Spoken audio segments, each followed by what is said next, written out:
আজ ভোর ৫টা নাগাদ বিধায়ক হোস্টেলের নিচে দেহ উদ্ধার হয়। ময়নাতদন্তের পরই মৃত্যুর কারণ জানা যাবে। ঘটনাস্থলে কলকাতা পুলিশের আধিকারিকরা উপস্থিত। ডেপুটি কমিশনার শনিবার ৭ সকালে এক বিধায়কের নিরাপত্তা রক্ষীর দেহ উদ্ধার ঘিরে চাঞ্চল্য ছড়ালো এমএলএ হোস্টেলে। আজ ভোর ৫টা নাগাদ এমএলএ হোস্টেলের ২ নম্বর গেটের ক্যাম্পাসে ঝুপ করে কিছু একটা পড়ে যাওয়ার শব্দ শোনা যায়। খোঁজ করে দেখা যায় ৪১৯ নম্বর ব্যালকনির নিচে মাটিতে পুরুলিয়ার বান্দোয়ানের বিধায়ক রাজীব লোচেন সরেনের নিরাপত্তা রক্ষীর দেহ উপুড় হয়ে পড়ে থাকতে দেখা যায়। পুলিশ সূত্রে জানা গিয়েছে মৃতের নাম জয়দেব ঘোড়াই। তিনি রাজ্য পুলিশের কনস্টেবল পদে কর্মরত ছিলেন। খবর পেয়ে ঘটনাস্থলে পৌঁছায় পুলিশ।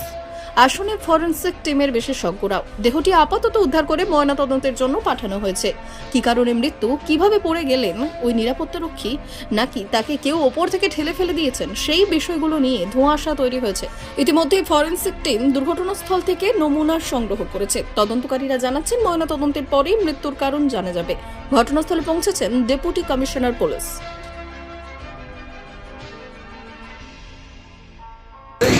প্রমাণ হবে। ভোরবেলাতে দেখা যাচ্ছে যে ওর বডি পড়েছে। কোথায় পড়েছে? নিচে। আচ্ছা, উনি মানে ওনার রুমটা কোথায় ছিল, মানে উনি কোথায় থাকতেন, মানে কত উনিটাই তো ইউনিট টুয়ে। আচ্ছা, ওরাই সম্ভবত 3 তলায়। আচ্ছা, যে পুরুলিয়ার বিধায়ক, হ্যাঁ, ওনার সঙ্গে এসে পরশুদিন এসছে। আচ্ছা, বিধায়করা তো বিভিন্ন সময় কেউ সিকিউরিটি ছাড়াও আসে, আবার কেউ সিকিউরিটি নিয়ে আসে। বিজেপির বিধায়করা তো 4 জন করে সিকিউরিটি নিয়ে আসে। তারাই সব ড্রয়মেটরিতে থাকে, তাদের মানুষ সব এখানে থাকে, আলাদা ক্যাম্প আছে সিআইএতে।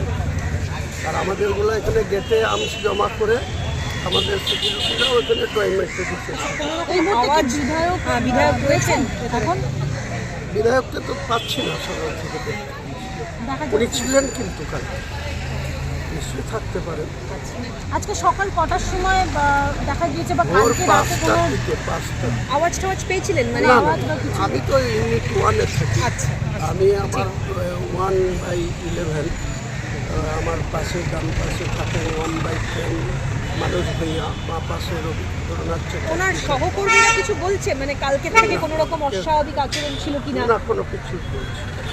ইউনিট টুর কত তলায়? ওনা 3 তলায় ঘর ছিল।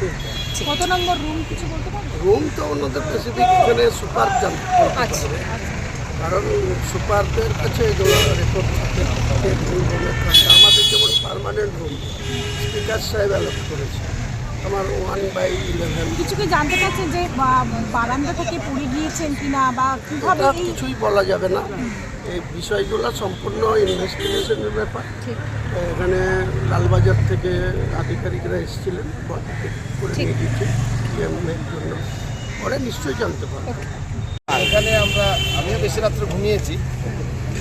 আমাদের সাধারণত ভোরবেলা পাশেই তো পার্ক হোটেল, রেস্তোরাঁ আছে, ডিস্কো বার আছে, এদের প্রচণ্ড আওয়াজ, লাউড স্পিকার আছে। আমাদের তো ঘুম ভেঙে গেলে 4টা ভোরের দিকে ঘুম ভেঙে গেলে সাধারণত ওই আওয়াজটা বেশি আসে, ঘুমে ডিস্টার্ব হয়। তা সেই সব আওয়াজ কিছু বোঝা যায়নি। আমার ঘরের একটা ঘরের পাশে ওই রাজীব, তার ঘর রাজীব লোচন শহরে। সকাল সকালে ডেলি চলে, প্রতিদিন কেউ কারো কথা বলছে। মর্মান্তিক ঘটনা দেখা যায়, পুলিশ তদন্ত করছে।